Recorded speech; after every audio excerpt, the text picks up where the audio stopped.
What is up, guys? It's your boy, and today, from the look of the title, you could probably tell that I'm going to be doing something a tad bit different with this kind of video, and I'll be doing many more of these in the near sometime future or something.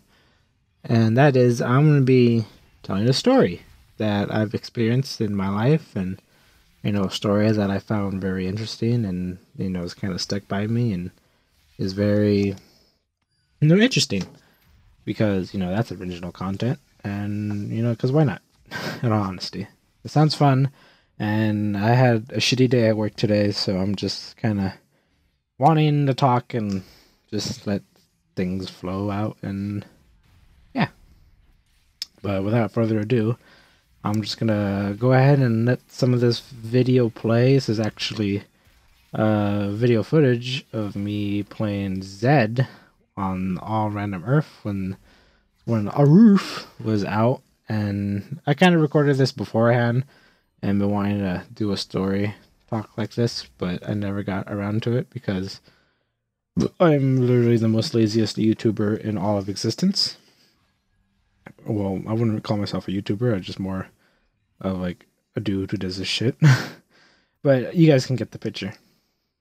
Well, this is when I was playing Zed, and I don't know how I'm gonna kind of let this go. I'll probably start from the beginning or maybe in the middle and have it just run on until the end, or maybe I'll just end the video when it ends, or I don't know.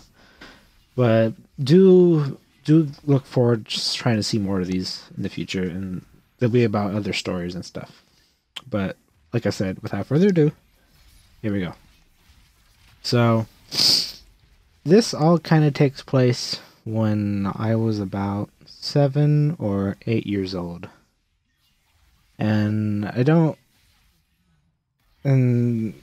this is like around elementary school time, when I was a first grader, which is why I kind of said 7 or 8, because I don't exactly know when you're a first grader. I'm kind of guessing that it's 7 or 8, but I grew up in a town called in Pomona, California, and I actually love that place. So it's my hometown.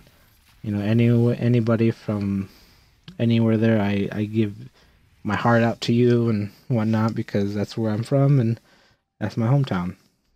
And in Pomona, I went to an elementary school that was called San Jose Elementary, which is kind of weird because San Jose Elementary sounds like it should be elementary school in San Jose, which is, I believe, another city in California, unless I'm mistaken, and I hope I'm not mistaken, otherwise I look like a dumbass. But I went to an elementary school called San Jose Elementary School, and for my first grade, I had a teacher called Miss Hanson, and she was an amazing lady. She was, she was funny. She was cool, and when you're a first grader and you kind of have that mind, and you just kind of like, yeah, and everything to you just sounds awesome and fucking full of fairies and shit. But shout out to Miss Hanson in San Jose Elementary in Pomona, California, because you're cool, and I'm still here, and I hope you remember me, but if you don't, that's cool. But then again, you don't know my name. But yeah. And I actually remember her making green eggs and ham for us on Dr. Seuss Day. That was actually one of the most memorable days I've ever had of her. I think it was just like she just brought like an electric an electric grill, and had a frying pan, and literally just cooked up eggs with wieners and just put green food coloring, and it was awesome. It was kind of a really cutesy kind of thing that you could experience when you're a little kid like that in first grade. But I'm getting kind of off topic here because I'm just trying to talk about whatever and try to make this as long as I can, trying to entertain y'all. But I had Miss Hanson, and for a field trip, I don't know why we went on this field trip. I don't know exactly understand it, but you know, we went on a field trip to go to the beach. And I don't know why we went there, maybe it was just kind of like, hey, let's just go to the beach, because fuck it, back when in 2001 or something, when you can actually just go on random field trips sometimes. Now it's just kind of like you kind of have an educational reason. Like you can't just like, hey, I'm taking my kids to the beach, sign this slip, and then you're free. But we went to the beach, and around this time of age, my favorite food of all time, my most favorite food of all time, was clam chowder, New England clam chowder, which sounds as weird as it does. Because you don't kind of look at New England clam chowder and think your favorite food. But hey, come on, I was a little kid. I didn't know better. I just kind of ate what I liked and kind of stuck by it. And so my favorite food was New England clam chowder. And I had an idea. So I was like, hey, I'm going to the beach. I have an idea. So what I did was I got one of those sandwich baggies, you kind of take for your school lunches or whatever. The Ziploc bags for sandwiches. And I took that, and I had decided that, well, I'm going to go, and I'm going to collect some shells. So I was like, yeah! And we went on the field trip, and I don't exactly remember what happened on that field trip. I kind of remember like a tad bit, but not enough to really tell it all or whatever. But we went on the field trip, and we had our lunch. And then after our lunchtime, I had a Lunchable, obviously. Which, by the way, if you were a little kid in elementary school and you had a Lunchable, you're like the most coolest kid in the world. That separated you from the men from the boys if you had a Lunchable back in elementary school. Aside from like your mom making you a peanut butter and jelly sandwich or something. But if you had a Lunchable back then, yeah, you were legit, son. And I ate my food, and then it was time to have a recreational time around the beach. So I got my lunch baggie, my bag I had saved, and I went down to the shore, or to the sand area. I can't think of the name, which is kind of embarrassing. But I went down to where all the sand was, and around the area where, kind of where all the seashells kind of accumulate over like the time that they've been tied over from the waves.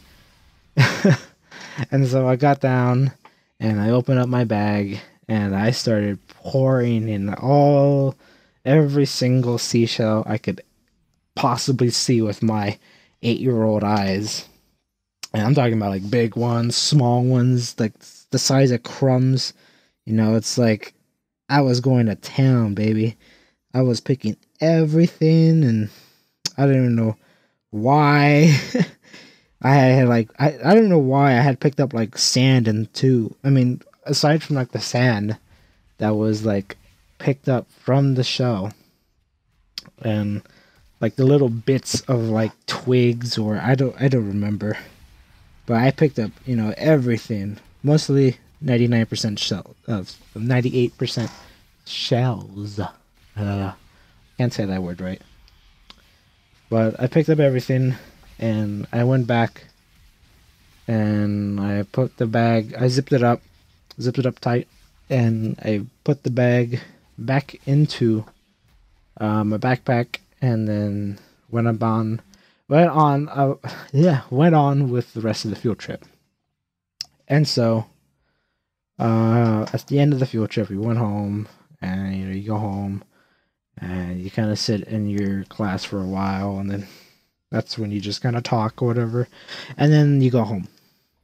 So when I got home, I was skipping along, having an old doodah time, because I was about to have a nice fresh bowl of, well, you guessed it, clam chowder. And so I got home, and my mom was home at the time too. So she was like, "Oh, hi, how's the field trip? Good, good." And then I was excited too. I was like, "I'm gonna make clam chowder," and my mom was like, "What?" And I was like, "Yeah, I'll make clam chowder." And when you're a little kid like this, and your mom's like, "All right, honey, go ahead." And so I went to my backpack. I pulled out the bag of seashells, and I dumped the bag into a pot. Kind of a metal pot, not like kind of like stainless steel. No, not stainless steel. Kind of like, cause it's not, a pot. It's a kind of pot the size of like about maybe your hand. I hit your hand if like you spread it out. And I got a pot, and I filled it up with water, kind of like if I was making top ramen or something. I filled it up with water, and after I filled up the pot with water, I got my bag, opened it up, and poured everything that was in the bag into my pot of water. And keep in mind, my mom is also still watching this. She's not just like forgetting about her son that just came home and said, "I'm going to make clam chowder." She is watching her son trying to make clam chowder with seashells. And in this bag, everything came out, into the pot of water. Shells, sand, a lot of sand, actually, believe it or not. Sand, just junk that wasn't even shell or sand, like little sticks and just random random bits and whatever. But mostly shells. So I put everything into the bag, and after I put everything into the bag, I put the pot onto the stove, and then I turned on the fire. And I patiently waited for my clam chowder to appear like out of thin air. And I'm pretty sure you all know clearly by now that is not how you make clam chowder by any means of the necessary. So I'm just watching my pot with my 8-year-old first grader eyes, just peeking over and just watching the fire go on the excuse me. Watching the fire, and I'm just like waiting for it to boil. And I'm just waiting and waiting and waiting, and my mom was like, what are you doing?" And I was like, "I'm trying to make clam chowder." And my mom just looks at the pie, and she kind of laughs, and she breaks it down to me. She goes, "Honey, this isn't how clam chowder is made. It's made with this and that and that and this and that and that." And I was like, "Oh," kind of disappointed in all that, all the work I had to go through to pick all the shells, and just like, "Oh, all right then." And so I kind of was a little bummed out that wasn't how it works, and I was so horrified from the truth of how it was actually made. And so my mom, the cool thing that she did actually was she ended up keeping the whole thing. Like, I don't know how she did it exactly, but she drained out all the water, and then she managed to collect everything that was into the pot into the bag that I had brought. So I actually still have the bag of my shells in my room, and I'll show a picture of it right here. And there it is. It's in a nice good glass jar in a Ziploc bag. And my mom put it back into the bag, and she kind of kept it as like, as kind of, how your mom keeps things when you're little, like your fucking first teeth, or, your baby pictures, or, or your letters from Santa when you're that young. And it was a cute thing, and she kept it. And later on, eventually, she told me about that she had kept it, and now it's in my possession, and I have it here in my room. And what she did after she kind of put the shells away, she just put a she actually brought a real can, of clam chowder. The chunky New England clam chowder that I was addicted to, and which is actually still good in my in my own personal opinion. And she brought that out, and she cooked me some clam chowder to drown my sorrows, and that was pretty much it of the story. My mom looking at her son trying to make clam chowder from seashells and all that. And yeah, well, that's pretty much it. I don't know how else to go about it. I don't think I left anything out now that I think about it. But yeah, and I guess I'll just end it here. I'll probably just sync it up at the end of the video, of the gameplay, and then I'll call it that. But yeah, I hope you guys enjoy this little story thing I have. I actually do have more. I don't know how much more. It's just kind of stories that I kind of accumulate over time. That when I think about stuff, like, oh yeah, that was an interesting time. And some may be shorter than others, or some may be longer than others. I try to, stretch it out as much because I kind of like immersing the whole thing in full detail and stuff. But I'm not gonna try to prolong it. But yeah, I hope you guys like this. And if you did, then I'm gonna be making more if I'm not fucking lazy like I always am. Most likely I am, but I'll try my best. And yeah, I hope you guys enjoy this of me trying to make clam chowder and of my awful attempt. And yeah, so thanks for watching and hearing, and hope you guys are all doing good, and see you guys later.